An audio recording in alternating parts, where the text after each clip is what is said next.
अस्सलामुअलैकुम, आप देख रहे हैं टैलेंट न्यूज। मैं हूं कदर रियाज और मैं हूं उमर इम्तियाज। शामिल करेंगे सबसे पहले न्यूज हेडलाइंस।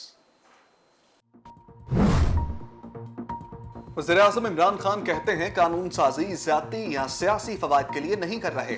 इंतखाबी इस्लाहात पर कानून साजी जमहूरी निज़ाम के लिए ज़रूरी है। चाहते हैं अगला इलेक्शन ठीक हो, धांधली का रोना ना हो। इमरान खान का तहरीक इंसाफ इत्तेहादी अरकान असम्बली और सेनेटर्स के एजाज में जोहराने से खिताब। मजीद बोले, सब जानते हैं इलेक्शन में क्या होता है। तनाज़ात खत्म करने के लिए इलेक्ट्रॉनिक मशीन लाए।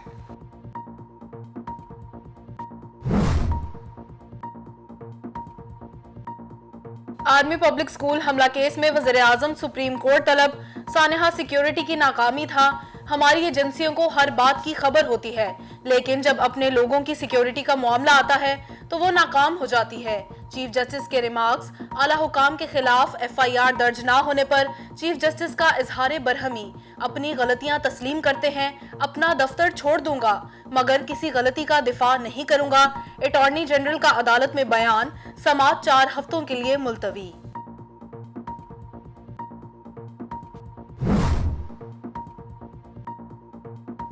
चीफ जस्टिस सुप्रीम कोर्ट कहते हैं बच्चों को स्कूलों में मरने के लिए नहीं छोड़ सकते। चौकीदारों सिपाहियों के खिलाफ कार्रवाई करती गई। असल कार्रवाई ऊपर वालों के खिलाफ होनी चाहिए जो तनख्वाहें और मरात लेकर चलते बने। APS असकुद नोटिस केस में चीफ जस्टिस के रिमार्क्स। जस्टिस काजी अमीन ने कहा, इतलात हैं रियासत किसी गिरोह से मुज़ाकरात कर रही है। क्या असल मुजरिमान तक पहुंचना और गिरफ्तार करना रियासत का काम नहीं? चीफ जस्टिस ने कहा, हमारे वाज़ेह अहकामात के बावजूद कुछ नहीं हुआ। अदालत का बच्चों के वालिदैन का मौक़िफ़ लेकर कार्रवाई का हुक्म।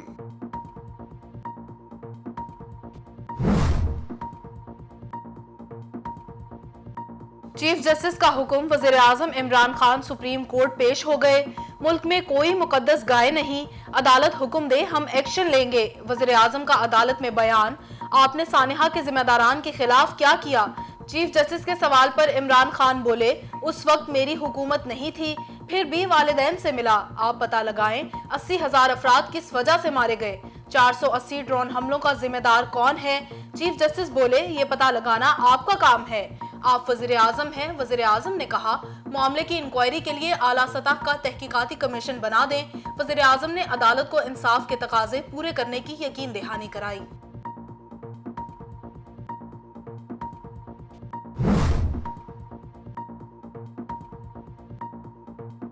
फवाद चौधरी की सुप्रीम कोर्ट के बाहर मीडिया से गुफ्तगू। वफाकी वज़ीर इत्तलात ने कहा, वज़ीर-ए-आज़म ने सुप्रीम कोर्ट में पेश होकर अदालती हुक्म की तामील की। ये वो एहतराम है जो PTI की हुकूमत अपने इदारों का करती है। सानेहा APS के वक्त नून लीग बरसरे इक़्तिदार थी। बहुत आसान था कि हम इस वक्त की हुकूमत को इल्ज़ाम देते। फवाद चौधरी ने मजीद कहा, तमाम सियासी जमातों ने नेशनल एक्शन प्लान बनाया, दहशत गर्दी को ख़त्म किया। आज भी हम इसी नेशनल एक्शन प्लान को आगे लेकर चल रहे हैं।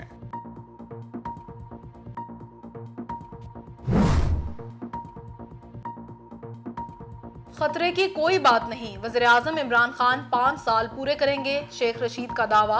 इस्लामाबाद में मीडिया से गुफ्तगू करते हुए वज़ीर दाखिला का कहना था, कोई गेम शुरू नहीं हो रही, गेम सिर्फ इमरान खान की है। सुप्रीम कोर्ट ने 4 हफ्ते का वक्त दिया। वज़ीर-ए-आज़म ने कहा, जो भी जिम्मेदार होगा इसका तयन किया जाएगा। अदालत नवाज शरीफ को भी मुल्क वापस लाने का कहे तो लाएंगे।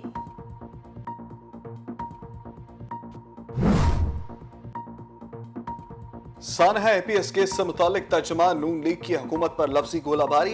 मरियम औरंगज़ेब कहती हैं, इमरान खान ने APS के बच्चों के वालिदैन को बेयारो मददगार छोड़ दिया। हुकूमत से चीनी, LNG और पेट्रोल चोरी का पूछें, जवाब मिलेगा कि पिछली हुकूमतों ने किया। एहसन इकबाल कहते हैं, अपोजिशन मिलकर पार्लियामेंट में नैब कानून को चैलेंज करे। इमरान खान को चाहिए कि वो एतमाद का वोट लें।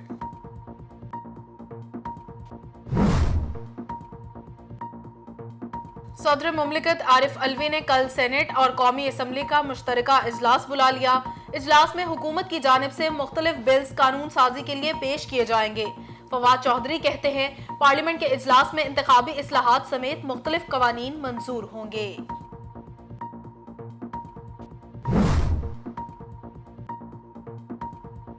खुर्शीद शाह की शहबाज शरीफ और फजलुर रहमान से मुलाकात। हुकूमत को टफ टाइम देने की तैयारियां।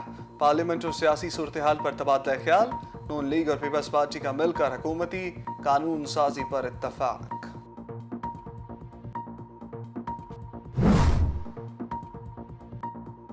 मुसलसल तीसरे रोज भी डॉलर की उड़ान जारी।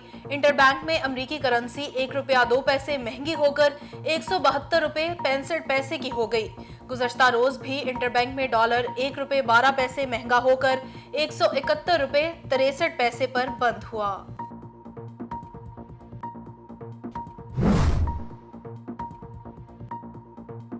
डेंगू मच्छर के वार बेकाबू, लाहौर में मजीद 6 अफराद जिंदगी की बाजी हार गए। इस्लामाबाद में भी 2 शहरी दम तोड़ गए। पंजाब भर में एक रोज में मजीद 501 डेंगू मरीज सामने आए। खैबर पख्तूनख्वा में 237 अफराद डेंगू बुखार में मुब्तला। सिंध में भी डेंगू केसेस में इजाफा होने लगा।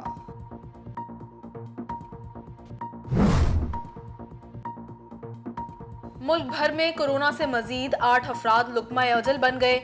एनसीओसी के मुताबिक गुज़श्ता 24 घंटों में 554 अफराद में कोरोना वायरस की तस्दीक हुई, जबकि मुस्बत केसेस की शरह 1.20% रिकॉर्ड की गई।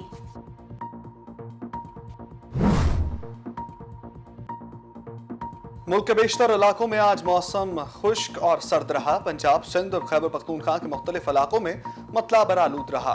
महकमे मौसमियात की चित्राल, दीर और मालाकंड में बारिश और पहाड़ों पर बर्फबारी की पेशगोई। गिलगित बल्तिस्तान में भी बारिश और हल्की बर्फबारी होगी।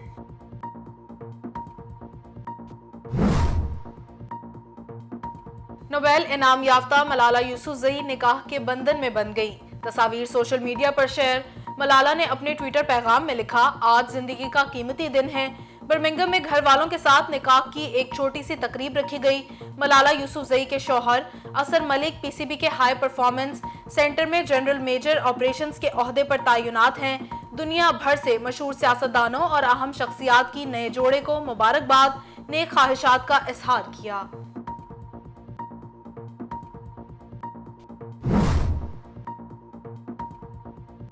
बांग्लादेश के साबिक चीफ जस्टिस को बदअनवानी के केस में 11 साल कैद की सजा। सुरेंद्र कुमार सिन्हा को मनी लॉन्ड्रिंग पर 7 बरस और इत्मीनान तोड़ने पर 4 साल कैद की सजा दी गई।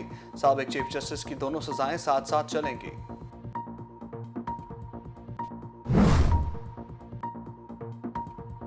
तुर्की ने रूसी साख्ता दिफाई मिसाइल सिस्टम S-400 की तर्ज का मिसाइल सिस्टम तैयार कर लिया। मीडिया रिपोर्ट्स के मुताबिक तुर्की का सिपर दिफाई मिसाइल तवील फासले तक हदफ को निशाना बना सकता है। माहिरीन का कहना है सिपर मिसाइल तुर्की की मईशत को अरबों डॉलर फराहम करेगा।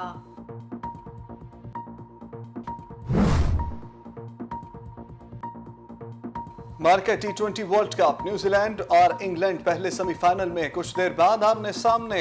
शायकीन क्रिकेट पुरजोश। दोनों टीमों ने ग्रुप मरहले में 4-4 मैचेस जीतकर सेमीफाइनल तक रसाई हासिल की। इवेंट के दूसरे सेमीफाइनल में कल शाहीन और कैंगरूज का टाकरा होगा।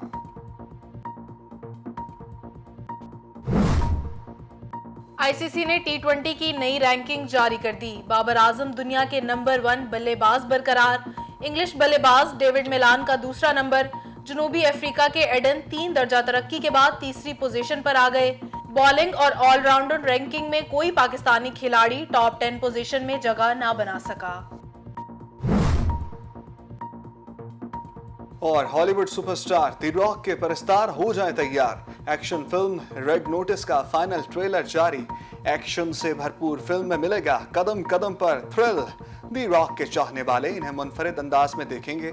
फिल्म 12 नवंबर को अमेरिका में रिलीज होगी। न्यूज़ स्टूडियो से फिलवक्त के लिए इतना ही। मजीद बाखबर रहने के लिए देखते रहिए टैलेंट न्यूज़।